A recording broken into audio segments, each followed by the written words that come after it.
Bismillahirrahmanirrahim. Students, so we are studying chapter 8, Ghana Science 6th class, that is about energy. In previous lectures, we have discussed about energy and its different forms. Energy resources were also discussed. Two types of energy resources were there: renewable and non-renewable energy resources. What are renewable energy resources? Can anybody answer this question?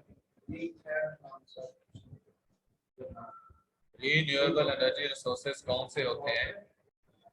Sir जिनको बनने में ज्यादा time नहीं लगता और हम उनको बार बार use कर सकते हैं.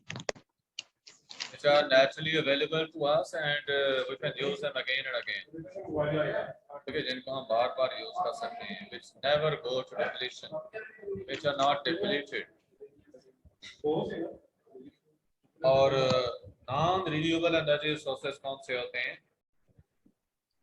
सर जो मिलियंस ऑफ इयर्स के बाद बनते हैं और उनको हम सिर्फ वन टाइम ही यूज कर सकते हैं. Which are constantly being depleted. Yes. Okay, well done. Correct answers of students were there. But today we are to start this topic, that is energy from the earth. In some places बताया कि there are hot rocks not far from the surface of the earth. ज़ेरे ज़मीन hot rocks हैं, गर्म चट्टानें हैं जिन्हें आदसी चट्टानें कहते हैं, और वो सरफेस ऑफ अर्थ से ज्यादा गहराई में भी नहीं है, ठीक है, ज्यादा डेप्थ में भी नहीं है. तो फिर समटाइम्स क्या होता है कि देयर आर हॉट स्प्रिंग्स, गेजेस और बॉइलिंग मड पॉट्स. तो बाज़ औक़ात फिर ये होता है कि हॉट स्प्रिंग्स जो हैं वो फ्लो करना शुरू कर देते हैं और गेजर्स जो हैं वो स्प्लिट होते हैं. अब गेजर क्या होता है? बड़े प्रेशर के साथ हॉट वाटर का जो है ऐसी जगहों से निकलना, accompanied with steam, accompanied by steam, जिसके साथ स्टीम भी होती है, उसे गेजर कहा जाता है. और ये इंटरमिटेंट होता है, यानी हर वक्त नहीं होता, कभी कभी होता है. जब बॉइलिंग मड पॉट्स हैं, ऐसी कुछ दलदली सी जगह, कीचड़ वगैरह जहाँ पे और पानी जो है वहाँ पे इस हीट की वजह से, टीयर ऑफ अर्थ के हीट की वजह से बॉयल होता है. The water is pumped down to these hot rocks underground. It is heated. हम इस एनर्जी को कैसे हार्नेस करते हैं, कैसे इस्तेमाल करते हैं? हम पाइपिंग करके पाइप्स के जरिए पानी जो है उसको पानी को जो है हम अंदर भेजते हैं. ये पानी जब इन हॉट रॉक्स तक पहुंचता है तो हीट अप हो जाता है, स्टीम में कन्वर्ट हो जाता है. तो हमारे कुछ पाइप्स के जरिए ये नीचे जा रहा होता है, दूसरे पाइप्स हमने आउटलेट के लिए भी लगाए होते हैं, उसमें डाले होते हैं. उन पाइप्स के अंदर से स्टीम जो है वो बाहर को आती है और उस स्टीम से हम टरबाइन चला सकते हैं, जनरेटर चला सकते हैं और इलेक्ट्रिसिटी प्रोड्यूस करते हैं. कि वो जो पानी हम पंप करेंगे down to these rocks underground, it is heated. Many hot springs in Japan, New Zealand, Iceland, United States, Mexico and other countries जो हैं, they are used to drive the generators that produce electricity. अब electricity production का मैंने यही आपको तरीका बताया कि जो स्टीम बाहर निकलेगी पाइप्स में से, उससे हम टरबाइंस चलाकर जनरेटर चलाएंगे और इलेक्ट्रिसिटी प्रोड्यूस करेंगे. और इन कंट्रीज का जिनका नाम बताया गया, इनमें ये प्रोसेस इस्तेमाल हो रहा है. Sometimes they also provide hot water to heat buildings, swimming pools or greenhouses. ये जो जगह आपको बताई गई हैं, असल बिल्डिंग्स को हीट करना हो, स्विमिंग पूल्स जो हैं, स्विमिंग पूल्स का जो पानी है उसको वार्म करना हो, या ग्रीन हाउसेस को हीट अप करना हो, तो हीटिंग सिस्टम जो है उनके लिए हम ये हॉट वाटर यूज करते हैं. Yes question. सर जो एनर्जी हम अर्थ की सरफेस से लेते हैं उसको हम जियोथर्मल एनर्जी कहते हैं ना। हाँ जी, बट जो इंटीरियर ऑफ अर्थ, जमीन के अंदरूनी हीट को इस्तेमाल करते हुए हम जो पावर जनरेट करेंगे वो हमारी जियोथर्मल कहलाएगी। जियो का मतलब होता है अर्थ, जमीन, और थर्म कहते हैं हीट को। तो geothermal mean interior of earth की हीट को यूटिलाइज करते हुए पावर जनरेट करना। Okay sir. इन कंट्रीज का आपको बताया गया है। उसके अलावा ये इन जगहों पे, ये जो मुख्तलिफ जगह हैं, इनमें हीटिंग सिस्टम्स ऑपरेट किए जाते हैं इस हॉट वाटर से, जो कि पंप किया जा सकता है ऐसी जगहों से। In Iceland 4/5 of the country's homes are kept warm by this geothermal energy। ये आपको हीटिंग सिस्टम का ही बताया गया है कि 4/5 कितना होगा बेटे? 4/5 कितना बनता है? परसेंटेज में कितना बनता है, कोई बता सकता है? 4/5 सर ऑलमोस्ट 90%। कोई और बच्चा एग्जैक्ट इसकी वैल्यू बता सकता है? सर 4.5। बेटे ये 80% बनता है, अगर इसको कैलकुलेट करें तो ये 80%। 80% बनता है। ये 4/5 मल्टीप्लाई 100, यूं कैलकुलेशन आप इसकी करेंगे। तो बताया कि आइसलैंड में 80% तकरीबन जो कंट्रीज होम्स हैं, मुल्क के जो घर हैं, उनके हीटिंग सिस्टम जियोथर्मल एनर्जी से ऑपरेट होते हैं। However, because hot springs and geysers are normally found where volcanoes and earthquakes occur, so there is always the danger that the pipes carrying hot water or steam may break during eruption or earthquake। तो कहा कि ये जो hot water springs या gazers हैं, ये कहाँ पे पॉसिबल हैं, ये कहाँ पे पाए जाते हैं? जहाँ वोल्केनोस हैं। वोल्केनोस क्या होते हैं?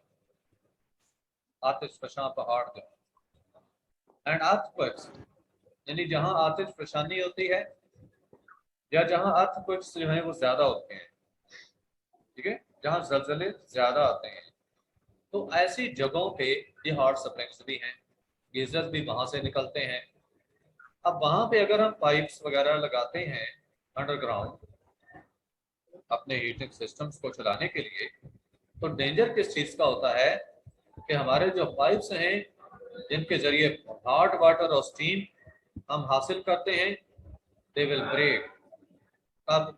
जब एरप्शन होगी, जब वोल्केनिक एरप्शन होगी, जब आतिशफशानी होगी और जब अर्थक्वेक आते हैं, ठीक है। तो ऐसे केसेस में हमारे पाइप्स डैमेज हो जाएंगे, that will be a great loss to us. तो ये इसका डिसएडवांटेज बताया। यहाँ पे आपको बताया जा रहा है कि ये जो जियोथर्मल पावर स्टेशन है in Iceland, it uses water from hot springs to produce electricity. Hot springs का पानी यूज करते हुए इलेक्ट्रिसिटी प्रोड्यूस कर रहा है। Biomass, it is the plant material and animal waste that can be used as a fuel. हाँ, plant material. Plant material क्या हो सकता है? एग्रीकल्चरल बाई प्रोडक्ट्स इसमें आप ले सकते हैं, and animal waste, animal manure वगैरह जो है, it can be used as a fuel. Wood is still an important fuel in many parts of the world. कि लकड़ी जो है अभी भी वर्ल्ड के कई हिस्सों में इस्तेमाल की जाती है जलाने के लिए। और जो न्यू ट्रीज हैं they are planted to replace those which have been cut down. लाजिम बात है, जब लकड़ी हासिल करनी है तो हम दरख्तों को काटते हैं ताकि वो खुश्क हो जाएं और लकड़ी हम बर्निंग पर्पस में यूज कर सकें। उनको रिप्लेस करने के लिए हम नए दरख्त जो है वो लगाते हैं। But new biomass biomass fuels are being developed. नए बायोफ्यूल मैस नए बायोमास फ्यूल्स जो हैं वो डेवलप किए जा रहे हैं। मसलन आप ब्रिटेन में देखें, बर्तानिया में पावर स्टेशन हैं that burn mainly chicken manure and straw। ऐसे पावर स्टेशन हैं जहाँ पे चिकन का जो ये चिकन फीसेस वगैरह होते हैं, वेस्ट होता है, ये यूज होता है बर्निंग के लिए। और स्ट्रा वगैरह, स्ट्रा क्या, ये एग्रीकल्चर बाई प्रोडक्ट्स। जैसे आप क्रॉप को ऊपर से फसल को काट लेते हैं और उसके जो बचे कचे जो स्टेम्स वगैरह रह जाती हैं, लीव्स हैं, ये सारा स्ट्रा में आता है। Special crops of grasses and quick growing trees are being grown to burn in some power stations। तो कहा कि ग्रासेस की क्रॉप्स, चारा वगैरह जो है, और ऐसे पौधे जो क्विक ग्रोथ रखते हैं उनको ग्रो किया जा रहा है ताकि ये स्ट्रा जो है हमें ज्यादा से ज्यादा मिकदार में मिल सके और हम इसको पावर स्टेशंस में यूज कर सकें जलाकर। In Britain too there is a small but increasing use of liquid motor fuels made from plant materials such as cereals, oilseeds, sugar beet and fodder beet। ये डिफरेंट आपको sources बताए गए हैं जिनसे लिक्विड मोटर फ्यूल बनाया जाता है और उस लिक्विड मोटर फ्यूल को यूज किया जाता है पावर जनरेशन के लिए।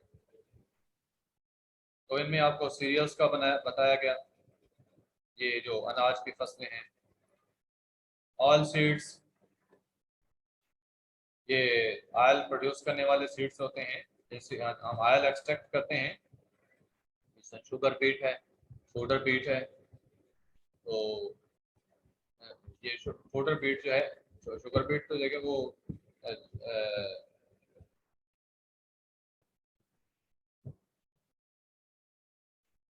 जो है ये क्रॉप्स वगैरह हैं जो कि वेजिटेबल के तौर पे भी यूज होते हैं।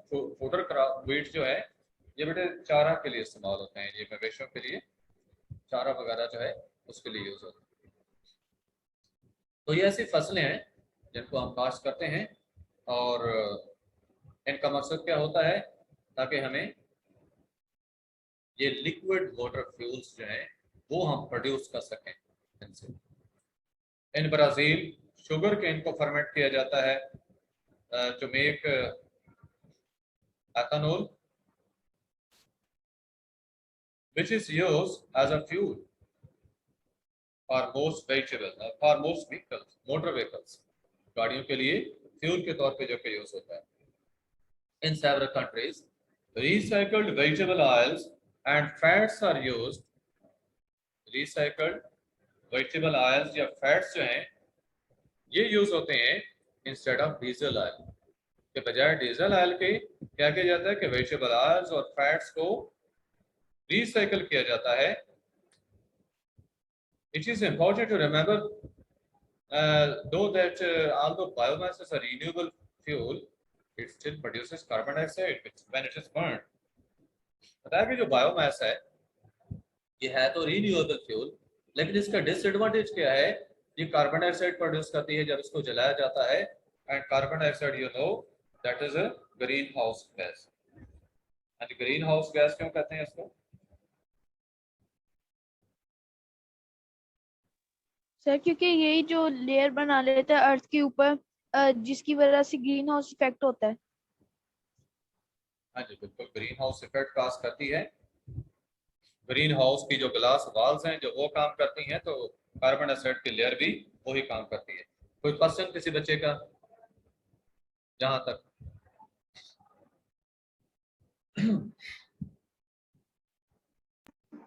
फ्यूल्स फ्रॉम वेस्ट मटेरियल्स, ये आपको इधर डायग्राम में भी शो किया गया कि waste material such as chicken manure and straws on there burn to produce to provide heat energy in this power station in England। and fuels from waste materials, methane जो है it can be a valuable fuel। Methane जो है एक अच्छा fuel हो सकता है। Natural gas that is largely methane. yes question Kasham, have you any question? Sir वो मैंने पूछना था वो जो स्ट्रॉ जो होता है हाँ जी। वो फसलों के अंदर से जो स्टेम्स निकलती हैं और इनका होता है ये?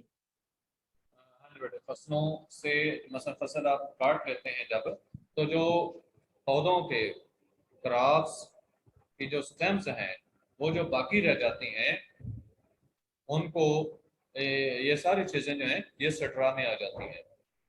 यूँ समझ लें कि बचे कचे हिस्से जितने भी हैं प्लांट्स के, उनको हम कलेक्टिवली स्ट्रा के टर्म्स में लेते हैं। Okay sir, thank you.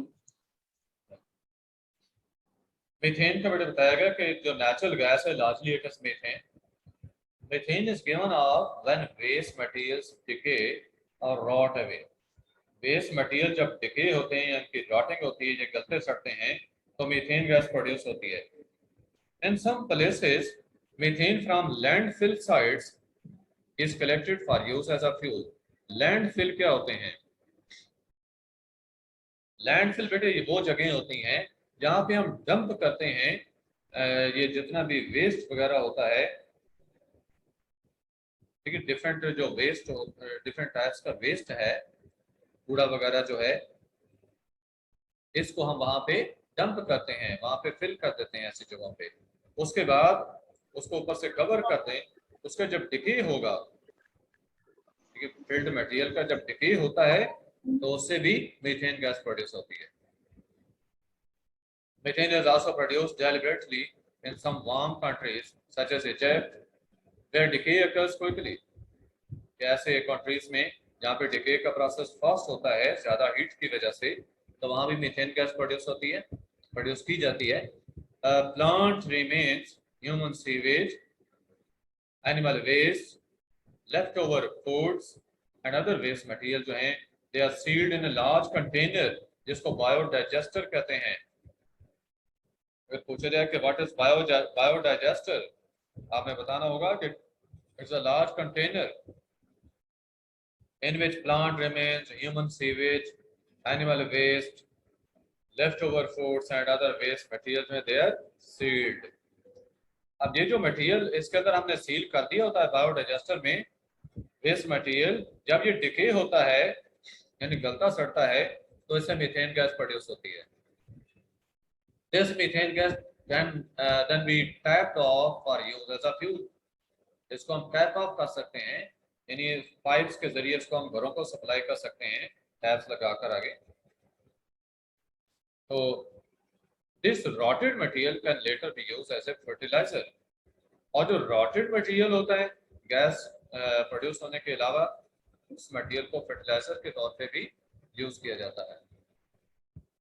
rather than burying these waste materials in landfill site, some large towns and cities burn it in a special power station।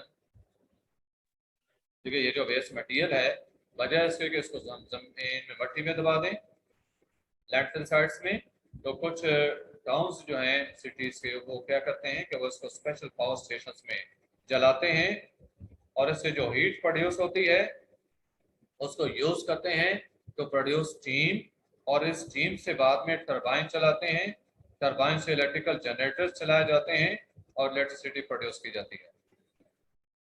ये आपको बायोडाइजेस्टर का शो किया गया है कि this biodigester ferments waste materials to produce methane which can be used as a fuel। ये बड़े generators जो है इलेक्ट्रिसिटी जो प्रोड्यूस करेंगे इसको हम इस्तेमाल में लाएंगे, because of waste may contain plastics and other materials that give off poisonous fumes। It is necessary to clean the waste gases। ताकि ये जो वेस्ट होता है इसमें प्लास्टिक्स वगैरह भी हो सकते हैं, कुछ और मटेरियल भी ऐसे हो सकते हैं जिससे पॉइजनस फ्यूम्स प्रोड्यूस हो। तो फिर जरूरी ये होता है कि वो जो स्मोक प्रोड्यूस हो रहा होता है उसको हम एज सच हवा में रिलीज ना होने दें, बल्कि उसको क्लीन करें। जैसे ये बताया कि it's necessary to clean the waste gases, उसको फिल्टर करें, उसको क्लीन करें, पॉइजनस गैसेज जो हैं उनको एस्केप ना होने दें हवा में, ताकि पोल्यूशन ना कॉज हो। However, the most efficient and environmentally friendly way to get rid of domestic waste है, it is to recycle or compost the materials it contains। बताया कि जो बेहतर तरीका है या एफिशिएंट वे जो है या एनवायरमेंट फ्रेंडली वे जो है इस डोमेस्टिक वेस्ट से निजात पाने का, वो क्या है इन इसके रिमूवल का, वो ये कि इसको आप रिसाइकल करें और कंपोस्ट मीन इसको डिके करें, और डिके करके इससे जो है वो फ्यूल हासिल करें, जैसे गैस वगैरह है। नेक्स्ट है energy and the human body. पता है कि your body is always using energy and its main source of energy क्या है? That is glucose. No energy that is stored in the body as a kind of animal starch, it is glycogen. पौधों के अंदर बेटे जो glucose है वो cellulose की फॉर्म में स्टोर होता है, जबकि जानवरों में ग्लाइकोजन की फॉर्म में स्टोर होता है। इसको एनिमल स्टार्च कहा जाता है, ग्लाइकोजन को। हमारी बॉडी में जितनी भी एक्स्ट्रा शुगर होती है, ग्लूकोज जो है वो ग्लाइकोजन में कन्वर्ट हो जाता है और ये प्रोसेस लिवर करता है। अगर ये कन्वर्जन का प्रोसेस प्रॉपरली ना हो सके तो ब्लड के अंदर शुगर का लेवल ज्यादा हो जाता है और इसे हम शुगर की डिजीज कहते हैं, डायबिटीज मेलिटस इसको कहा जाता है या शुगर की बीमारी कहा जाता है। There are certain amounts, large amounts of glycogen in the liver, muscles and kidneys. ये आपको प्लेसेस बताई गई हैं जहाँ पे ग्लाइकोजन जो है वो स्टोर होता है। And when the body needs energy, yes, Bhavik. Diabetes क्या होता है? डायबिटीज बेटे शुगर को कहते हैं। शुगर की जो बीमारी है इसको डायबिटीज कहा जाता है। उर्दू में इसको ज़ियाबतिस भी कहते हैं, ज़ियाबतिस, ठीक है। या शुगर की बीमारी तो आम आपने सुनी हुई है, शुगर लेवल का बढ़ जाना, ब्लड के अंदर शुगर लेवल का ज्यादा हो जाना। ये उस वक्त होता है जब शुगर इन ग्लूकोज ग्लाइकोजन में कन्वर्ट नहीं हो पाती प्रॉपर्ली, और ये लिवर में करनी होती है under the action of an enzyme, under the control of an enzyme insulin. और इंसुलिन जो एंजाइम है बेटे उसकी डेफिशिएंसी होती है हमारी बॉडी में। स्टोमिक और लिवर के साथ जो है के दरमियान में एक ऑर्गन है दैट इज पैंक्रियाज। पैंक्रियाज ये इसकी पोजीशन मेनली जो है वो स्टोमिक के साथ ही होती है, पैंक्रियाज की पोजीशन। तो इसने इंसुलिन हार्मोन पैदा करना होता है, साथ ग्लूकागॉन भी होता है। तो ये दोनों हार्मोन शुगर लेवल को कंट्रोल करते हैं। अगर इंसुलिन की प्रोडक्शन प्रॉपर ना हो सके तो फिर शुगर लेवल बढ़ जाता है, क्योंकि लिवर जो है वो शुगर को, ग्लूकोज को ग्लाइकोजन में नहीं कन्वर्ट करता। If there is a lot of glucose in the blood as there often in after a meal, जब हम खाना वगैरह खाते हैं तो ब्लड के अंदर शुगर का लेवल बढ़ जाता है। तो then what happens? It is move to liver, kidneys और muscles and turn into glycogen. ये ग्लाइकोजन में कन्वर्ट हो जाता है, जो एक्स्ट्रा शुगर्स हैं, एक्स्ट्रा ग्लूकोज है, ग्लाइकोजन में कन्वर्ट हो जाता है और ऐसी जगहों पे स्टोर हो जाता है। To provide the body's energy, glucose molecules are broken down to release energy. जब भी बॉडी को एनर्जी की जरूरत होती है तो ये ग्लूकोज के मॉलिक्यूल जो इनकी ब्रेकडाउन होती है और रिलीज होने वाली एनर्जी इस्तेमाल में लाई जाती है। पता है कि ये एनर्जी यूज होगी for the contraction of muscles. A lot of energy is also wasted as heat. Energy जब इस्तेमाल हो रही होती है तो ज्यादातर एनर्जी, यानी काफी ज्यादा एनर्जी जो है वो हीट में कन्वर्ट हो जाती है and is lost, it is wasted. The release of energy is brought about by enzymes during the process of respiration. जब रेस्पिरेशन का प्रोसेस होता है, ये सेल्स के अंदर प्रोसेस होता है, ऑक्सीजन की मौजूदगी में ऑक्सीजन के जरिए खुराक की ब्रेकडाउन होती है और उसे एनर्जी रिलीज होती है, और ये प्रोसेस एंजाइम्स के कंट्रोल में होता है।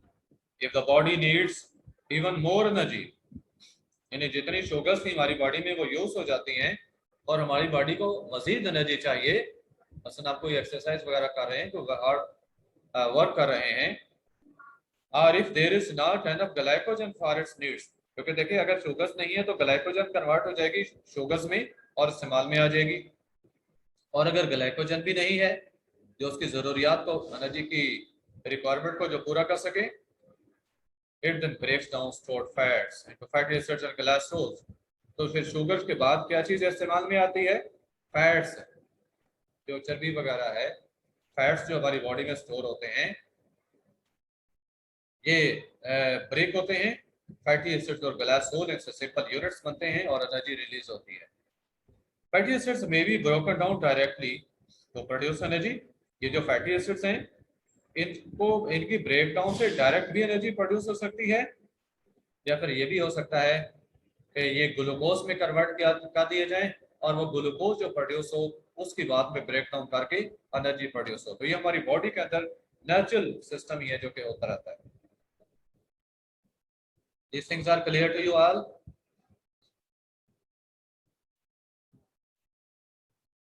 बेटा ग्लाइकोजन क्या होता है? What is glycogen?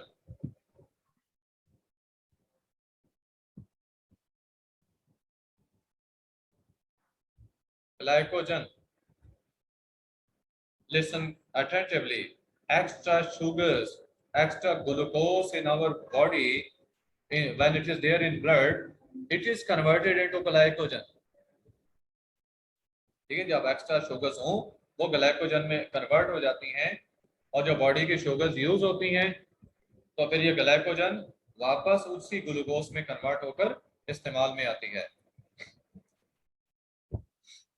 और जब ग्लाइकोजन भी ना हो फिर फैट्स की ब्रेक डाउन होती है और एनर्जी रिलीज होती है। And energy and the quality of life, our modern way of life बताया कि it's only possible because of the wide use of energy. Modern way of life कैसे possible है? Energy के एक्सेसिव इस्तेमाल से। Energy को हम ज्यादा से ज्यादा जो इस्तेमाल करते हैं इससे जो है हम अपनी लाइफ को ज्यादा कंफर्टेबल बनाते हैं। Energy lights our homes, schools and factories. Energy के यूजेस बताए गए। हमारे घरों में, स्कूल्स में, फैक्ट्रीज में जो लाइट प्रोड्यूस होती है वो एनर्जी से प्रोड्यूस होती है। इट कुक्स आवर फूड, हमारा खाना पकता है। It allows us to travel long distances. हम जो ट्रैवलिंग करते हैं उसमें गाड़ियां इस्तेमाल करते हैं, गाड़ियों में फ्यूल इस्तेमाल हो रहा है, फ्यूल में एनर्जी है। It runs machines and factories and power stations. कारखानों में पावर स्टेशन मशीनें चल रही हैं या पावर स्टेशन हमारे ऑपरेट होते हैं, वहाँ एनर्जी यूज होती है। Energy is therefore vital for all of us. जैसा एनर्जी हम सबके लिए इंतहाई जरूरी है। यहाँ पे आपको बताया गया कि where does the light energy in this busy street come from. कि ये बिजी स्ट्रीट में यहाँ पे बहुत ज्यादा लाइट्स हैं, ये कहाँ से एनर्जी आ रही है? एनर्जी सोर्सेस से आ रही है। पावर जनरेशन जो स्टेशन से वहां से आ रही है। अनफॉर्चुनेटली बताया कि वर्ल्ड्स एनर्जी रिसोर्सेज जो हैं they are not evenly distributed. दुनिया में जो एनर्जी रिसोर्सेज हैं ये इवनली डिस्ट्रीब्यूटेड नहीं है, यानी हर जगह नहीं पाए जाते। कहीं बहुत ज्यादा हैं, कहीं बहुत कम। Most of the world's energy resources जो हैं they are concentrated in the developed countries.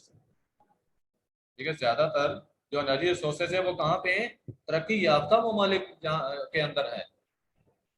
तो डेवलप्ड कंट्रीज जो हैं they use much more energy than the developing countries. जो डेवलपिंग कौन से? तरक्की पजीर ममालिक जो तरक्की कर रहे हैं। और डेवलप्ड कौन से? तरक्की याफ्ता, यानी जो तरक्की कर चुके हैं, एडवांस कंट्रीज। तो बताया कि जो एडवांस कंट्रीज हैं, डेवलप्ड कंट्रीज हैं, वो बहुत ज्यादा एनर्जी यूज करते हैं as compare to other developing countries. आप यहाँ से अंदाजा लगा सकते हैं एवरेज अमेरिकन जो है यूज करता है more than twice as much energy as the average person in United Kingdom. UK में इस्तेमाल करने वाला एक आम बंदा जो है उससे तकरीबन डबल एनर्जी अमेरिकन यूज करता है। और चाइनीज एवरेज जो चाइनीज पर्सन एनर्जी यूज करता है उसका 5 गुना यूज करता है। अमेरिका वाला पर्सन जो है वो चाइनीज पर्सन से 5 गुना ज्यादा एनर्जी यूज करता है। और वही अमेरिकन हमारे एवरेज पाकिस्तानी पर्सन से 15 गुना 15 टाइम्स ज्यादा एनर्जी यूज करता है। सर अमेरिका सबसे ज्यादा यूज करता है। सबसे ज्यादा यूज करते हैं। आपको बताया गया ना कि जो डेवलप्ड कंट्रीज हैं ये डेवलप्ड कंट्रीज एनर्जी का ज्यादा यूज करते हैं। Let me take your attendance taken.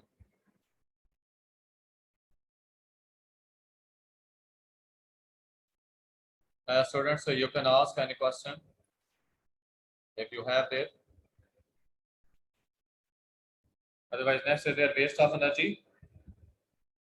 Although we rely on energy for most of our daily needs, हम अपनी रोजमर्रा की जो जरूरियात हैं इनके लिए हम एनर्जी पर डिपेंड करते हैं। We also waste a great deal of energy हम बहुत ज़्यादा एनर्जी का ज़िया भी करते हैं, एनर्जी को ज़ाया भी करते हैं। And experts say that about half of all the energy we produce is wasted.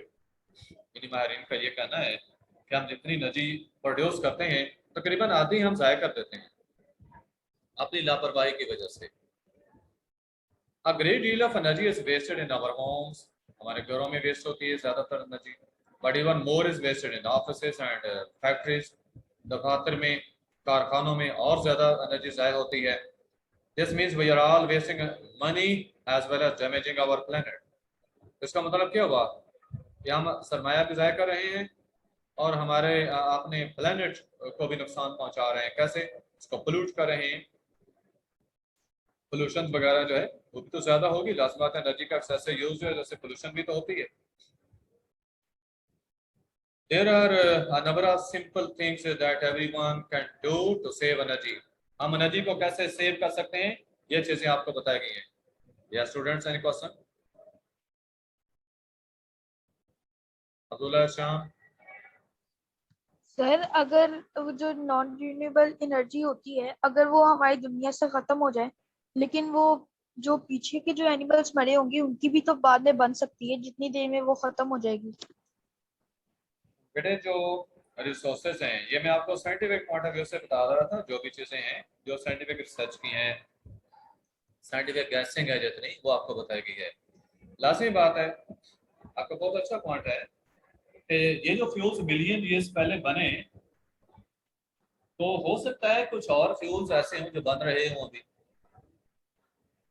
ठीक है, ये तो वो फ्यूल हैं जो बन चुके हैं, अब हमें तो नहीं पता कि और फ्यूल कहाँ बन रहे हैं कहाँ नहीं। तो अगर हम देखें तो हमें जो पता चलता है कि यहाँ से एनर्जी रिसोर्सेज हैं, फ्यूल्स वगैरह जो है यहाँ से डिस्कवर हुए, वहाँ से डिस्कवर हुए, तो इससे हम ये अंदाज़ा लगा सकते हैं कि फ्यूल्स जो हैं वो मज़ीद भी बन रहे हैं। लेकिन ये बात साइंटिफिक पॉइंट ऑफ व्यू से भी जो है वो नहीं आई कि इस तरह के प्रोसेस जो है वो बाद में भी हो सकते हैं। उनका तो ये कहना है कि लिमिटेड अमाउंट में मौजूद हैं जो हम डिस्कवर कर चुके हैं, और जो ये डिप्लीट होते जा रहे हैं, जब ये खत्म हो जाएंगे तो हमारे पास फ्यूल नहीं होगा। इसलिए रीन्यूएबल एनर्जी सोर्सेज पे रिलाय किया जाए और नए एनर्जी सोर्सेज जो है वो डिस्कवर किए जाए। Okay sir. एंड देखें हम एनर्जी को सेव कैसे कर सकते हैं। Number 1, switch off lights, fans, heaters और air conditioning units when no one is using them in room. जब कमरों में कोई बंदा है ही नहीं तो बेटे एसी बंद कर दें। सर्दियों में हीटर चलाए हुए तो बंद कर दें उनको। अगर गर्मियों में पंखे चलाए हुए थे, लाइट्स चलाई हुई हैं, कोई बंदा अंदर नहीं है जब, तो उसको बंद कर दें। कमरों से बाहर जाने लगे तो इन चीज़ों को बंद करके बाहर जाएं। ये पहला पार्ट। दूसरा, switch off television sets, radios and computers when no one is watching them. आपके टीवी चल रहे हैं, रेडियो चल रहे हैं, कंप्यूटर आपने चलाए हुए हैं, जो कोई भी नहीं देख रहा, तो बेटे उनको बंद कर दें। लिसनिंग टू देम और यूजिंग देम, कोई बंदा उनको ना सुन रहा है, ना वॉच कर रहा है, ना इस्तेमाल कर रहा है चीज़ों को, तो काम में वो चल रहे हैं, एनर्जी वेस्ट हो रही है, लिहाजा उनको बंद कर दें जब कोई भी उनमें इस्तेमाल ना कर रहा है। Do not leave these appliances on stand by, इनको स्टैंड बाई ना छोड़ें, उनको स्विच ऑफ करें। choose and buy electrical appliances which use less energy but do the same work as other less efficient ones। कहा कि ऐसे electrical appliances जो हैं वो परचेज करें जो थोड़ी एनर्जी यूज करते हैं लेकिन काम उतना ही करते हैं जो कि दूसरे लेस एफिशिएंट वंस करते हैं। यानी ज्यादा एनर्जी कंज्यूम करने वाले अप्लायंसेस जो काम करते हैं, ये हमारे इलेक्ट्रिकल अप्लायंसेस काम उतना ही करें लेकिन एनर्जी को कम करें, कम यूज करें। जैसे एनर्जी सेवर्स हैं, एलईडीज वगैरह हैं, बजाय बल्ब के आप इनको यूज करें। Whenever possible use energy efficient light bulbs। ये आपको ये चीज बताएगी कि एनर्जी एफिशिएंट लाइट बल्ब जो है वो यूज करें, मींस के जो थोड़ी एनर्जी यूज करें। Put on a sweater rather than turn up the heating in cold weather। सर्दियों के मौसम में आपको सर्दी महसूस होती है, तो बजाय इसके कि आप हीटिंग सिस्टम ऑन करें, आप हीटर, इलेक्ट्रिक हीटर वगैरह या गैस हीटर चलाएं। कहा कि आप स्वेटर पहन लें, जैसे पहन लें, जैकेट पहन लें, आप अपनी बॉडी की हीट को जो है वो कंजर्व कर लें और हीट का एक्सेस।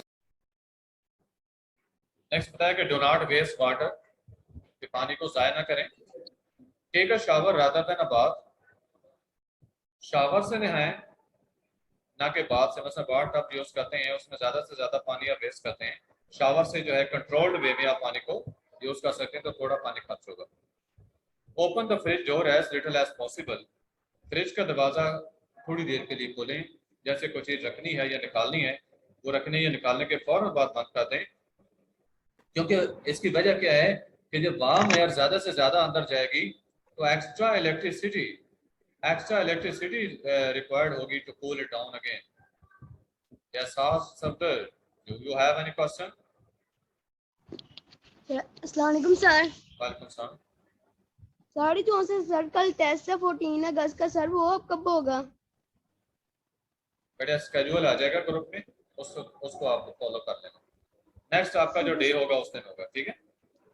आपका नेक्स्ट जो टेस्ट है उस दिन होगा। मींस के कल आपका टेस्ट नहीं होगा, आप यूं कह सकते हैं, लेकिन जैसे अगला टेस्ट होगा उसमें क्वेश्चन ज्यादा हो सकते हैं। Anyhow, you have to follow your schedule. तो फ्रिज डोर कहा गया ज्यादा देर के लिए आप खोलेंगे तो वार्म एयर जो है उसमें दाखिल होगी फ्रिज में। अब उसको वो जो वार्म एयर है उसको कूल करने के लिए एक्स्ट्रा इलेक्ट्रिसिटी जो है वो यूज होगी। नेक्स्ट बताया कि वॉक और cycle short distances rather than travel by car, कि थोड़े फासले कवर करने हैं तो पैदल कर लें, साइकिल यूज कर लें, ना कि बजाय इसके कि आप जो है वो गाड़ी को इस्तेमाल करें। और longer distances trains and buses use less energy per person than a car does. अगर आपने दूर दराज जाना है, लॉन्ग डिस्टेंसेस कवर करने हैं, इसके लिए आप ट्रेन को यूज करें, बसों को यूज करें, बजाय इसके कि आप इंडिविजुअल कार्स वगैरह जो हैं वो यूज करें, ऐसे फ्यूल कम यूज होगा। Recycle cans, bottles and waste paper and where possible, plastic वगैरह जो है इन चीजों को कहा तो रिसाइकल करें। रिसाइकल में इनको दोबारा इस्तेमाल में लाएं। जो चीजें ब्रेक हो जाती हैं, टूट जाती हैं, इनको बजाय इसके कि आप वेस्ट कर दें, इनको रिसाइकल करें, दोबारा इनको इस्तेमाल में लाएं, इनसे दोबारा नई चीजें बनाएं। Take your own strong bag when you go shopping rather than use a flimsy plastic bag which has been made from oil। आपके शॉपिंग के लिए जाना है तो आप अपने स्ट्रॉन्ग बैग जो हैं, जो अपने पर्सनल बैग हैं, वो साथ लेकर जाएं, बजाय इसके कि आप फ्लिप्सी प्लास्टिक बैग के होते हैं, शॉपर वगैरह जो है, ठीक है, शॉपर टाइप के प्लास्टिक के बैग होते हैं, उनकी बात की, उनको आप यूज करेंगे, एक्सेसिव यूज होंगे, उनकी डिमांड बढ़ेगी तो प्रोडक्शन भी ज्यादा होगी फिर उनकी, तो लाज़मी बात है कि उसके लिए जो मटेरियल है, एनर्जी जो है वो ज्यादा यूज होगी उनकी प्रोडक्शन में। The sun our main source of energy, nuclear reactions on the sun बताया कि produce the light and heat which the sun gives out, जो सूरज से निकलती है, ये न्यूक्लियर रिएक्शन से प्रोड्यूस होती है। Some of the sunlight is used by green plants to produce their food by photosynthesis। पौधे फोटोसिंथेसिस के दौरान जो अपनी खुराक बनाते हैं तो ये सनलाइट को यूज करते हैं। This in turn provides food energy for all animals। अब ये जो फोटोसिंथेसिस के जरिए एनर्जी स्टोर होती है प्लांट्स के अंदर केमिकल एनर्जी की फॉर्म में, ये बाद में एनिमल्स के भी इस्तेमाल में आती है, इंक्लूडिंग ह्यूमन बीइंग्स, इंसान भी जिसमें शामिल हैं। We human beings trap a small amount of sun's heat or light in solar panels। Solar panels के जरिए हम सन हीट जो है, ये लाइट जो है, इसको ट्रैप करते हैं। In the distant past, photosynthesis provided the energy that helped to form coal, oil and natural gas। अगर आप पास्ट की बात करें, कदीम माजी की बात करें, तो इसमें फोटोसिंथेसिस का ये प्रोसेस था जिससे कि ये एनर्जी हमें हासिल होती थी, किस फॉर्म में, कोल की फॉर्म में, ऑयल या नेचुरल गैस की सूरत में। इस सोलर एनर्जी को हम डायरेक्ट इस्तेमाल में नहीं लाते थे। The heat from the sun also causes various weather conditions on the earth। मौसमी जो तब्दीलियां हैं वो भी सूरज की हीट से प्रोड्यूस होती हैं। जिनमें क्या चीजें हैं, विंड एंड रेन, हवाओं का चलना, बारिशों का होना। We use some of the wind energy to produce electricity and to drive wind pumps and sailing boats। हम विंड एनर्जी को कहाँ यूज करते हैं, विंड मिल्स के अंदर इलेक्ट्रिसिटी प्रोड्यूस करने के लिए, ठीक है, टू ड्राइव विंड पंप्स, ठीक है, विंड पर चलने वाले पंप जो है उनको ऑपरेट करने के लिए, और फॉर सेलिंग बोट्स, कश्तियां चलाने के लिए। The waves of the sea are also caused by the wind, and a small but increasing amount of their energy is used by wave machines to produce electricity. पता है, तो समंदर में पैदा होने वाली जो वेव्स हैं, जो हवा के जरिए पैदा होती हैं, उनको हम यूज करते हैं, और थोड़ी मिकदार में, लेकिन जिसका इस्तेमाल बढ़ रहा है, that's the amount of energy that is used by wave machines. Wave machine जो कि वेव्स के जरिए चलती हैं और इलेक्ट्रिसिटी प्रोड्यूस करती हैं। The time is over. Rain only 2 minutes. Okay. The rain provides the water for rivers, some of which are dammed and used to produce hydroelectric power. आज रेन से बताया कि बारिश से जो पानी हासिल होता है, इससे हमारे रिवर्स फेल होते हैं, और कुछ पानी जो है दैट इज डैम्ड, भी डैम्स में भर दिया जाता है, और जिससे बाद में हम हाइड्रो इलेक्ट्रिक पावर स्टेशन जो है वो चलाते हैं। Hopefully you will now realise, ये चीजें डिस्कस हो चुकी, कहा कि आप रियलाइज कर सकते हैं, हम होपफुली कि you can realise that sun is our main direct source of energy, कि सूरज जो है वो main direct source of energy है, और जो अदर सोर्सेज ऑफ एनर्जी हैं such as fossil fuels, wind है, वेव्स हैं, या रेन है, they get their energy indirectly from the sun. यानी अदर जो सोर्सेज ऑफ एनर्जी हैं, इनडायरेक्टली उन्हें भी एनर्जी सूरज से मिलती है, जिनको हम बाद में यूज करते हैं एनर्जी के इस्तेमाल के लिए, तो उन्हें भी एनर्जी सूरज से मिलती है। Without the sun's energy there would be no life on earth, कहा कि सूरज के बगैर जिंदगी जमीन पर मुमकिन नहीं थी। जैसे ये आपको डिफरेंट एनर्जी सोर्सेज जो हैं वो बताए गए हैं पिक्चर के अंदर। फिर इसके बाद क्वेश्चंस हैं, जो क्वेश्चंस हैं ये तो आपको नोट्स की फॉर्म में भी दिए गए हैं, ये क्लास में भी डिस्कस हो जाएंगे, आपको जहाँ भी इसमें कोई प्रॉब्लम्स वगैरह हो और डिस्कस कर सकते हैं। इसकी जो वर्कशीट है, it's better to show you worksheet है, जस्ट वर्कशीट ही शो की जाएगी, उसके बाद आपका लेसन जो है वर्ड किया जाएगा।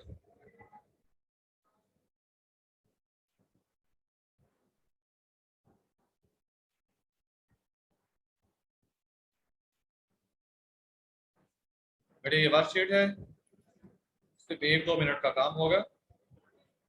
Everything that we do require energy. Energy can exist in different forms. A option. We use dash of the energy, vast amount of energy. B option. Energy is useful when it is changed from one form to another form. A option. मैं आपसे सुनता, time short है इसलिए मैं जल्दी आपको बताकर cover कर रहा हूँ।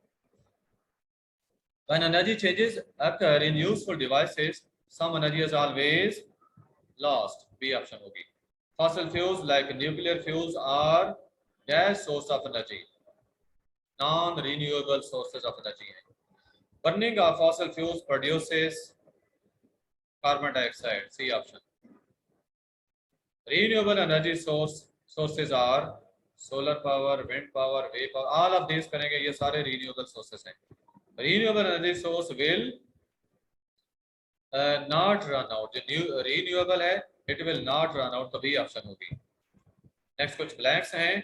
Dash provides a convenient way of using energy, including electricity. Energy stored in fossil fuels is released by burning. Fossil fuels की burning से energy ये produce होती है। Disadvantages of fossil fuels are that they produce waste gases. Waste gases produce होती हैं।